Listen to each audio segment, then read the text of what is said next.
Assalamualaikum warahmatullahi wabarakatuh. Shalom, Om Swastiastu, Namo Buddhaya, salam kebajikan dan salam sejahtera untuk kita semua. Izinkan saya untuk memperkenalkan diri.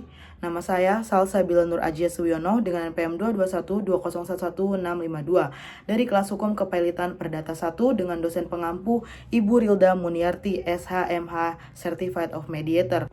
Pada kesempatan kali ini, saya akan mempresentasikan hasil dari kajian dan analisis putusan saya, yaitu putusan nomor 2 garing pada tesus Pailit garing 2024 garing PN Niaga Semarang.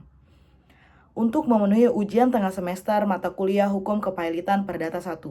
Berikut adalah kronologi singkat berdasarkan putusan nomor 2 garing pada tesus Pailit garing 2024 garing PN Niaga Semarang. Perkara ini bermula dari hubungan bisnis pengangkutan barang antara kedua perusahaan.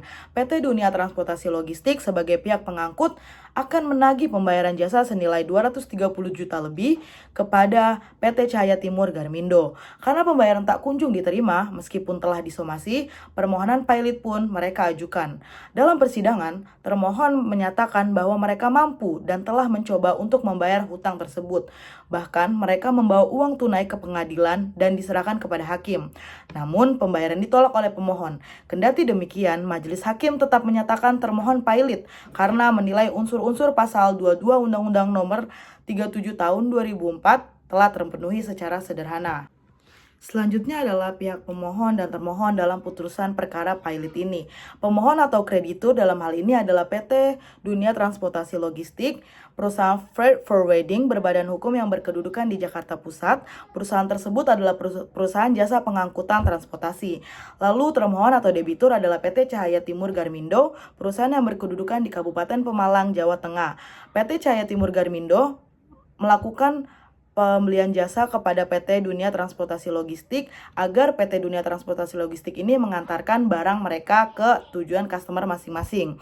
Dasar hukum ini sesuai dengan pasal 2 ayat 1 Undang-Undang Nomor 37 Tahun 2004 tentang Kepailitan dan PKPU. Kreditor yang memiliki tagihan terhadap debitor dan tidak mampu untuk membayar utangnya dan telah jatuh tempo, maka kreditor dapat mengajukan permohonan Pailit ke pengadilan. Selanjutnya adalah alasan diajukannya permohonan Pailit tersebut ke pengadilan. Pertama, PT Dunia Transportasi Logistik memiliki hubungan bisnis dengan PT Cahaya Timur Garmindo sebagai penyedia jasa pengiriman barang. Lalu kedua, terdapat piutang yang timbul dari jasa pengiriman tersebut senilai Rp233.634.003.25 yang telah jatuh tempo dan dapat ditagih. Yang ketiga, pemohon telah melakukan penagihan termasuk dengan somasi namun tidak digubris dan tidak diindahkan oleh termohon. Yang keempat, termohon juga memiliki utang terhadap kreditur lain seperti PT Jinyang Indonesia senilai Rp81.868.345 dan informasi utang ke Bank Indeks sebesar Rp45 miliar. Dasar hukum alasan diajukannya perkara kepailitan ini ke pengadilan adalah: pertama, pasal 2 ayat 1 Undang-Undang Nomor 37 Tahun 2004 yang berbunyi, debitur yang mempunyai 2 atau lebih kreditor dan tidak membayar sedikitnya satu utang yang telah jatuh tempo dan dapat ditagih, dapat dinyatakan Pailit dengan putusan pengadilan, baik atas permohonannya sendiri maupun atas permohonan satu atau lebih kreditornya. Lalu yang kedua dasar hukumnya adalah pasal 8 ayat 4 Undang-Undang Nomor 37 Tahun 2004 yang berbunyi, pengadilan wajib mengabulkan permohonan pernyataan Pailit apabila terdapat fakta atau keadaan yang secara sederhana dapat membuktikan bahwa persyaratan untuk dinyatakan Pailit sebagaimana dimaksud dalam pasal 2 ayat 1 telah terpenuhi. Selanjutnya adalah alasan majelis hakim mengabulkan permohonan Pailit perkara tersebut. Yang pertama, hakim menilai bahwa unsur kepailitan telah terpenuhi secara sederhana, yaitu pertama, debitur mempunyai lebih dari satu kreditur. Kedua, terdapat utang yang telah jatuh tempo dan dapat untuk ditagih. Ketiga, termohon tidak menyanggah utangnya secara sah dan terbukti tidak membayar secara sah. Yang terakhir adalah bantahan termohon soal niat pembayaran tidak menghapus fakta bahwa saat permohonan diajukan hutang belum lunas. Pertimbangan hukumnya adalah sama dengan slide sebelumnya. Berdasarkan pasal 2 ayat 1 dan pasal 8 ayat 4 Undang-Undang Nomor 37 Tahun 2004, majelis hakim menyatakan bahwa PT Cahaya Timur Garmindo telah dinyatakan Pailit. Selanjutnya adalah kurator dan hakim pengawas yang ditunjuk.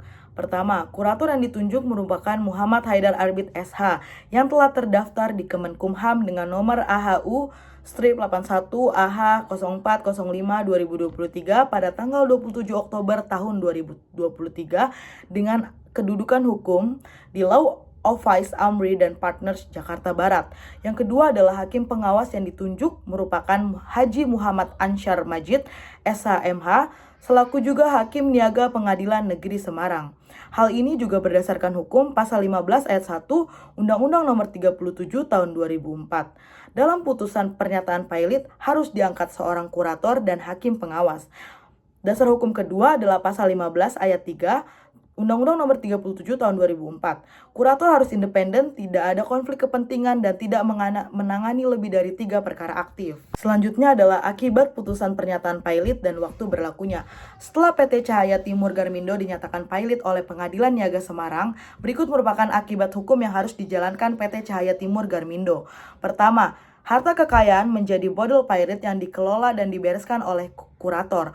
Bodol pilot adalah harta kekayaan milik individu atau badan hukum yang mengalami pilot atau kebangkrutan dan sudah dinyatakan pilot oleh hukum. Kedua, hak pengurusan dan penguasaan atas harta debitur beralih kepada kurator. Terakhir, segala akibat hukum dari kepailitan berlaku. Lalu selanjutnya adalah waktu berlakunya. Berlaku sejak putusan diucapkan sesuai pasal 8 ayat 6 Undang-Undang Nomor 37 Tahun 2004. Kedua, tidak disebutkan adanya permohonan kasasi dalam amar putusan, sehingga jika nantinya ada upaya hukum lanjutan, putusan ini berkekuatan hukum tetap atau inkrah, sesuai tenggat yang ditentukan oleh undang-undang. Selanjutnya adalah analisis pribadi saya dalam putusan kepailitan perkara ini. Konstruksi hukum dan pemenuhan unsur kepailitan pasal 2 ayat 1 Undang-Undang Nomor 37 Tahun 2004. Pertama, adanya 2 atau lebih kreditur dibuktikan dengan adanya utang terhadap PT Dunia Transportasi Logistik dan PT Xinyang Indonesia. Terdapat utang yang telah jatuh tempo dan dapat ditagih sejumlah Rp233.634.003.25 yang berasal dari pengiriman logistik berdasarkan debit note dan invoice. Termohon menunjukkan bahwa ia telah melakukan itikat pembayaran dengan membawa uang tunai ke persidangan. Selanjutnya adalah independensi kurator yang dipertanyakan. Kurator M. Haidar Arbit SH diajukan oleh pemohon. Meskipun Haidar telah menyertakan surat independensi, termohon keberatan dan meminta kurator ini dari pihak yang netral atau ditunjuk hakim. Hal ini membuka isu. Pertama, kurator sebagai kunci pemberesan harus benar-benar netral. Kedua, praktik umum sering menunjukkan bahwa usulan kurator dari pemohon cenderung memiliki potensi bebenturan kepentingan atau konflik in interest. Kesimpulan dari presentasi ini adalah presentasi ini mengkaji putusan nomor 2 PDT Sus Pilot 2024 PN Niaga Semarang tentang permohonan pilot PT Dunia Transportasi Logistik terhadap PT Cahaya Timur Garmindo akibat piutang jatuh tempo sebesar Rp233.634.003.25. Majelis Hakim mengabulkan permohonan karena memenuhi unsur kepailitan sederhana. Pertama, debitur memiliki lebih dari satu kreditur. Kedua, ada utang yang telah jatuh tempo dan dapat ditagih. Ketiga, debitur tidak membayar hutangnya. Sekian presentasi saya pada kali ini. Untuk pemenuhan tugas ujian tengah semester Hukum Kepailitan Perdata 1, kurang lebihnya mohon maaf. Wassalamualaikum warahmatullahi wabarakatuh.